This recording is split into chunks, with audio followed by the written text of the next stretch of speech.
Ghana youth, for your country. The nation demands your devotion. Let us all unite to uphold her and make her strong. We are all involved.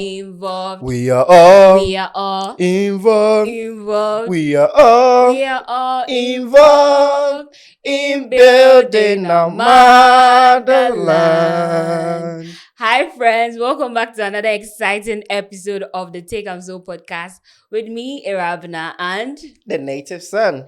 Yes, so as we can see, we are excited because we are in the Ghana month. Yes, we are proud Ghanaians and Ghana is independent. It's been how many years? 67. Yeah, 67 years. We've come so far, but are we really independent? As patriotic citizens, if you are watching us on YouTube, you can see we are repping our patriotic shirts. Yes, 1957 when Ghana gained independence, but I don't feel like we are really independent. But we are going to test ourselves to see if we are really Ghanaians. Guys, disclaimer, I'm not a Ghanaian. I'm a human in a Ghanaian body. I'm not a Ghanaian. Then who are you? Who are you? I'm the native son. Go away. But you have a Ghana card, right? Hey, me what Ghana card is so common to me. Oh, come on. No worry, come to me. I'll show you how to withdraw the money on your Ghana card. From here, I'm giving it to you. Sure, I will. So you're going to quiz ourselves on how best we know our country. Yeah, so you take it away. Okay. We've been spending the current currency for but since 2007, right? Yeah. So you should be familiar with the woman on the 50 pesos coin. Why should I be familiar with her? She's dead and gone. Why should I be familiar with her? No, if I say you should be familiar with her, that means you've seen her. You use the 50 pesos coin almost every day. I see her, but I don't recognize her. Don't try to avoid it. So what I'm basically saying is that what is her name? What's her name? So Waboduku like Waboduku on the this thing. Oh yes, that's her. It's given Amatedu, but I know it's not Amatedu. I don't have an answer. I don't know her. I'm sorry, mommy. In your grave, I'm sorry. Her name is Rebecca Na Dede Ayite. Oh, yeah. Okay. She's Rebecca. A Ghanaian businesswoman, a feminist, and then a political activist. She was known in Accra for her flower business. Ah, okay. So if you also did not know her name, just like Awurabena, now you know. Her name is Rebecca Na Dede Ayite. But what did she do for Ghana that she's actually on the 50%? Okay, some people believe she was part of the women that held Ghana down. When I say held Ghana down, I mean her business. She's known for her flower business. So at the time of independence... As in flour? The one they use for pastries? Yes. Okay. The flower business, yeah. So, yeah, as a businesswoman, she also contributed to the economic growth of the country. Okay, so 1-0. 1. Yeah. Whatever it is. 1-0. So give us the 16 regions of the country. Oh my God. Give it to us. That's going to be tough. Give it to us. Western region. OT region. 2. Northern region. 3. Upper East region. 4. Upper West region. 5. Brongahafo East. Okay, sorry. Ahafo East. Ahafo East region. Ahafo West region. Central region. Ashanti region, Greater Accra region. I'm tempted to say Amina region. Yeah. Amina region. Really? Your country is not proud of you. How many more? 6 more to go. You said 10. 6 more. 6 more to go. Jesus, that's going to be a tough thing. Yeah. Guys, please, I don't know. Rescue me, okay? Rescue me in the comment section if you know the rest. Can you give them to me? Give us all the 16 regions. I know back in JHS we were taught the 10 regions. Yes, I only know the 10 regions. When they introduced the 6 regions, I mean, me myself that I'm asking the question, I don't think I'll be able to give all the 16 regions in Ghana. So, I mean, guys, I tried, right? I try now. Oh, you try. Should we try? We go take answer. Okay. So, what's the highest or the tallest mountain in Ghana? Afajato in the Volta region. Correct, for 3 points. Mention 5 tourist sites in the western part of Ghana. 5 tourist sites in the western part of Ghana. Hey, I bet you know. Me where they Ghana way. I know they go anywhere. You know they go anywhere. I'm always indoor, Charlie. Liar. In Zulezu village. Yeah, in Zulezu. Okay, and Elmina Castle. Elmina Castle is in the western part, yeah. Wabi Fima. Eh? Monkey Sacha. Is it in the western part of Ghana? I don't know. I don't know. You gone? Lake Bosomche. Hey! Oh, really? Wow. Can we carry on? I'm so shy. Carry on. I'm so shy to call you my fellow Ghanaian.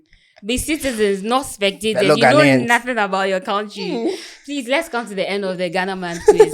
We've done so well. I mean, we are proud of ourselves. I'm sure if we ask you all these questions, you will be able to answer three of them. Yes. But let's take this opportunity to appreciate the support we've gotten so far. Yeah. The support is so massive. People are subscribing, people are liking, people are commenting just on the first episode. I was like, wow, we have loved ones. You know, I was so nervous when we were putting our first episode out there because we went through it, getting YouTube to verify our content and everything, but then we finally got it out there. Yeah. And then every minute I'll just be on our YouTube channel to check. But then, guys, you guys have been so faithful. Like, the support is really felt. Like, we feel the support and then the love. Thank you so much. And then hopefully you enjoyed this episode and then the subsequent episodes. Okay, so let's zoom into the actual episode, the actual discussion for today. We are discussing the panic of growing older. I know most of our viewers are within in their 20s or in their 30s, and we are actually in the panic years where you are scared that I'm literally getting into my 30s, but I have nothing to show the world because I'm not really doing I don't have a solid job, or I'm literally not doing anything that's bringing me a lot of money. So you are actually in your panic years. Yeah. So we just wanted to discuss this, have a discussion on it. And the panic of growing older is actually one of the poems we treated when we were students back in SHS. I actually did literature. Yes. I also did literature as well. So, and then I'm sure some of you are guessing, like, immediately you heard the panic of growing older, you already guessed. Yes, it's a poem by Lenry Wilfred Peters. Yeah. Yeah. So I'm going to give you a rendition of the poem so that for our audience who are not familiar with this poem will be familiar with this poem. Okay. The Panic of Growing Older by Lenry Peters. The panic of growing older spreads flattering wings from year to year. At 20, stilled by hope of gigantic success, time and exploration. At 30, a sudden throb of pain. Laboratory tests have nothing to show. Legs crimped in domesticity allow no sudden leaps at the moon now. Copybook bisected with red ink and fillers. Nothing to show the world. 3 children, perhaps. The world expects it of you. No specialist efforts there. But signs give hope of twice 70. Hope is not a grain of sand. Inner satisfaction dwindles in sharp blades of expectation. From now on, the world has you. Yeah. The world has you. So, succinctly put, the poem is a play of the human lifespan from our youthful age, let's say our 20s, till the time that age catches up with us. So we're going to have a discussion on our panic years because we as young adults are now beginning life, and then we are trying to figure out what to do, our life dreams, and then So, but how old are you though? How old am I? Yeah. I'm a young adult. I mean, how old? Young adult. She said, you don't want to tell us your age. Okay, I'm 20 and 5 years old. 20 and 5. Don't say 20 and 5. Like not 20 and 4 or 20 and 5. 20 and 5, as in FINE. Okay. Yeah, so we'll take it like that. Okay, so you're talking about the panic years. And we know that in our 20s, when we get to our 20s, there is so much pressure on the young adult to find a job. After you're done with university, you're supposed to find a job. Your parents want to see you doing something. And if you have nothing to show, then it means, school because you're literally doing nothing. You're done with school and you are staying in the house. But I believe that in our 20s is the year we find ourselves, year we test the waters, you explore on what your strengths are, what your weaknesses are, where you can fit better, what you are actually made for, your purpose in life, what you came to this world to do. So you are literally searching. So you can be doing this job, then later you find yourself here, you don't really have a solid job, but you are literally living. When you are young, you have a different dream for your life ahead of you. Yeah. But then as you grow, things become clearer. That reminds me, let's refresh our memories of this nursery rhyme that we all used to sing, except, of course, if you attended a private school. We the Saito people, we can sing this song from head to toe. We were very familiar with this song. Yeah. It goes like, when I grow up, I shall be a doctor. A doctor I shall be. Yes. When I grow up, I shall be a teacher. A teacher I shall be. So it goes on and on.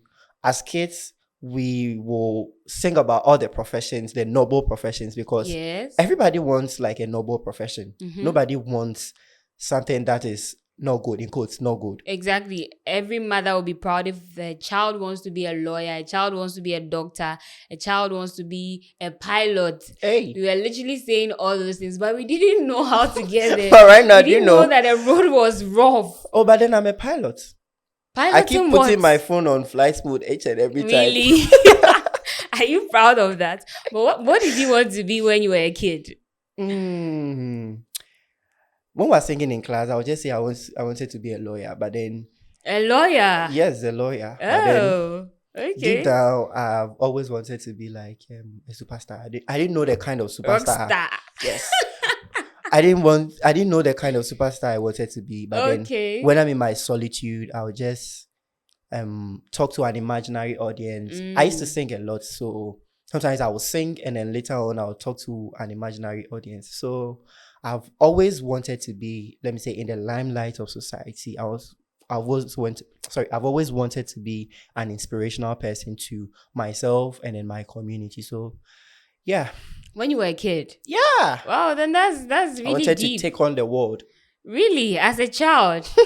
I think I remember when I was a kid, around my 12 years, 13 years, 14 years, I wanted to be a journalist, to be honest, because that's great. I'd come home and I'll watch TV3 and I'll watch Nanaba and I'll watch Portia Gabo, and I wanted to be like them. I wanted to be on the screen. DBO. Please, I'm not a DB, I beg. My time at 12. You know what I was doing? Do you know what I was doing? I'll just be peeping in people's windows. Like, I'll just go and peep to watch Teletubbies.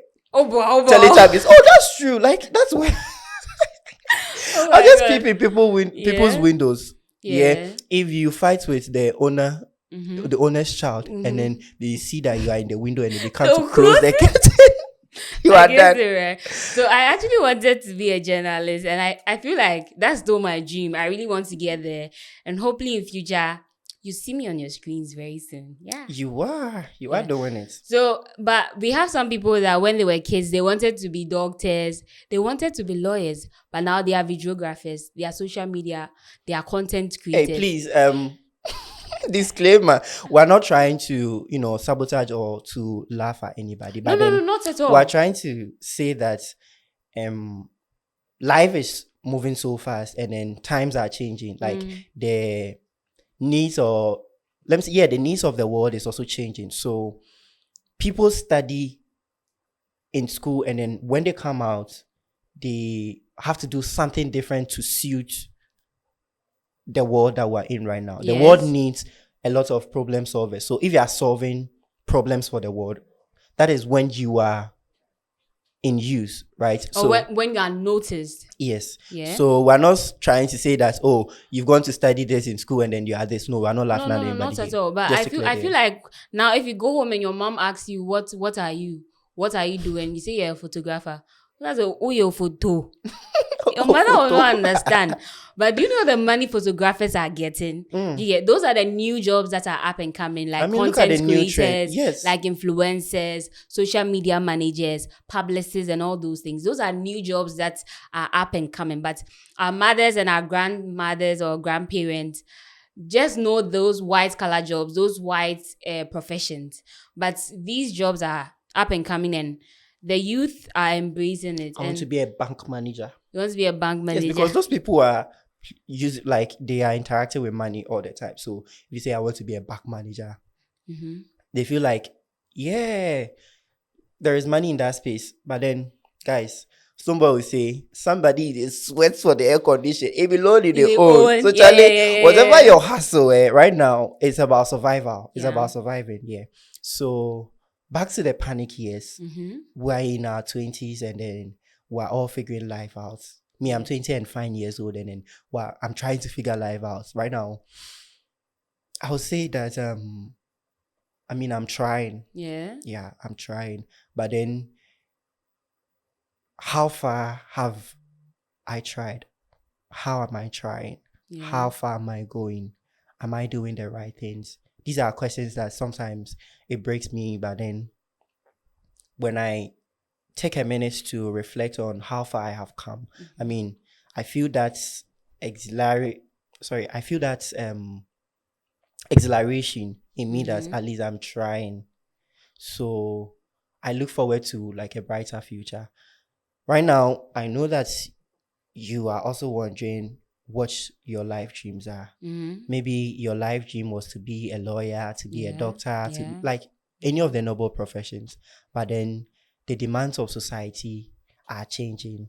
And then if you've studied something in school that you don't think there is a job opportunity for you right now out there, I mean, there are lots of opportunities out there on the internet that you can tap in. All that you need to do is reshape yourself. Be like water. You readjust yourself to suit the job description. You can take courses online. You can learn from people, and then you can take on those jobs. But I believe that the 20s is like your year of testing waters, finding your niche, finding your strength, finding your weakness, finding who you truly are and what you are passionate about. What purpose? Why did God actually bring you on this earth? Because sometimes I feel like we put too much pressure on ourselves, trying to force ourselves into a particular box that this is where I should be at this particular time. But we are actually growing. And as you grow, you evolve and you find other interests that your heart actually just connect without you forcing too much. There are certain spaces you find you just feel good being there. And I feel like as we grow, we get to know certain things that we didn't know about ourselves. So like the 20s is like the age where we grow, we get to find ourselves and get to who we are. So no pressure. Don't put too much pressure on yourself. Slow down, yeah, don't fight. You can't be everything you wanna be before your time. Okay. You're those people that when you sing in you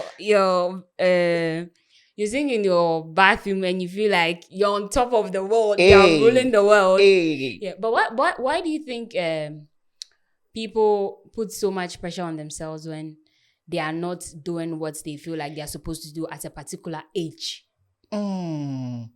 With that, I think it's a very broad topic, but then I'm going to touch on a few things. I think when we do comparison, comparison is a thief of joy. That's fair. That's true. If you compare your chapter 1 to someone else's chapter 2, although you are in the same age range, but then if you compare yourself to somebody who is like, in quotes, have life figured out or is doing better than you, you tend to lose your focus 100%. Because you spend your time doing the comparison while the person also spend their time pursuing their life dreams. Yeah, that's true. So one, you don't have to compare yourself to somebody. Just focus on your dreams, right? If you see somebody doing something that you think it's commendable, you commend the person. Right now, we're in a world where right now, I don't know compliments from fanfooling, because people can fanfool a lot. Shay, they fanfool me. People can fanfool a lot, but then they can also, I think they try to do those things also through compliments. So learn to find a balance between those fanfooling, and then sometimes your friend just they fanfool you, but then he's trying to also compliment you because there are certain things that they think you are doing that it's admirable. So they just try to say it in a funny way. But, so what you need to do is focus on yourself. Yeah. Find your passion and then pursue your passion. At the end of the day, everything can change, but then something that you're passionate about, that is what is going to put you out there. Yeah, you can get a 8 to 5 job to work on, but then if you're not passionate about, I mean, the zeal to wake up every morning and then go is not there. I remember our national service period, waking up every morning was a chore for me, Charlie, because it was like repetitive. It's very, very draining. Yeah. I wasn't prepared mentally for it at all. And then especially when the allowances were not coming. I mean, how am I expected to wake up like 5 months? Gets there. In 5 months. I hear those who are serving now, they've not even received any of their allowances. Enjoy the process. It's all part of adulthood, yeah. So it's about finding your passion. Yeah. If you wake up and then you're passionate about what you are doing, I mean, nobody forces you, or you don't have to force yourself to do something. You just pursue your passion because it's something that you're excited to do. But let me tell you something. One of the places that scare me is going to LinkedIn. Oh, that place. I never knew my friends were taking life serious like that. I can actually go there. Let me try and post what I have done today. Then I go to this person. We went for this, we did this, I am the this. Then I just ran away from that. You're like, whoa. Because what am I doing with my life? The pressure there is worse. You know, Instagram gives you like aesthetics, the pictures, the excitement, I mean, that the place enjoyment. Is for fun. That place is for fun. But then when you go to LinkedIn, that is where the actual pressure is, because somebody's connections and then the places that they've intend or work. Charlie, you ask yourself. And all you have in your bio is, I studied at the Kwame Nkrumah University. I studied at UCC. I'm a technocrat, Charlie. Sometimes I read some of the job descriptions and then I look at the people that have applied. And then I'm like, hey, these people have experience. So what am I going to do there? You're making it in life. Charlie. That place can depress you. Don't really go there if you're not looking for a better job, Charlie. But I feel like sometimes we put that pressure on ourselves. So if you feel you are not safe being there, just don't go there for now. And don't try to compete with people who are ahead of you or people who are 2 steps or 10 steps ahead of you. You don't know the process they went through. So life is a process. Take your time, breathe in and out, and work towards your goal. Yeah. Yeah, it's very hard trying to tell you to not panic in the panic years. But then what we're going to say is that take your time, slow down. You have your whole life ahead of you. And then last week, I remember I said something that life doesn't start at any age for you. It starts when you want to live. So take your time to find yourself, find your hobbies, find your passion, and pursue them. Because at the end of the day, you are the one that matters. You are the main character of your story. So if you are excited, you are content with the life that you have, and then you can actually live without bothering anybody, without having to call your mom at 4 a.m. to ask for salt, Charlie. That's the most important thing. You are actually doing it, right? You don't have to have it all figured out. You have to take it one day at a time. Exactly. One by one, and then you are there. Yeah, I hope you enjoy this episode. That's where we come to the end of this episode. And you can share with us how you are feeling in your panic years. Share with us in our comment sections, and we will interact with you from there. And take this opportunity to like, subscribe, and comment on our video, and follow us on all social media platforms. We beg, go and follow. Follow for follow. Follow for follow. So go and follow us. That reminds me of Sunday. Yeah. That money scam thing. So go and follow us on all our social media platforms. And thank you so much for sticking and staying with us. Okay. So whatever you're doing this week, whatever you're trying to wrap your head around, we wish you all the best. And we pray for focus and then zeal to pursue whatever that you are pursuing, God will work you out. He always does. So see you in the next episode. Peace out. Bye.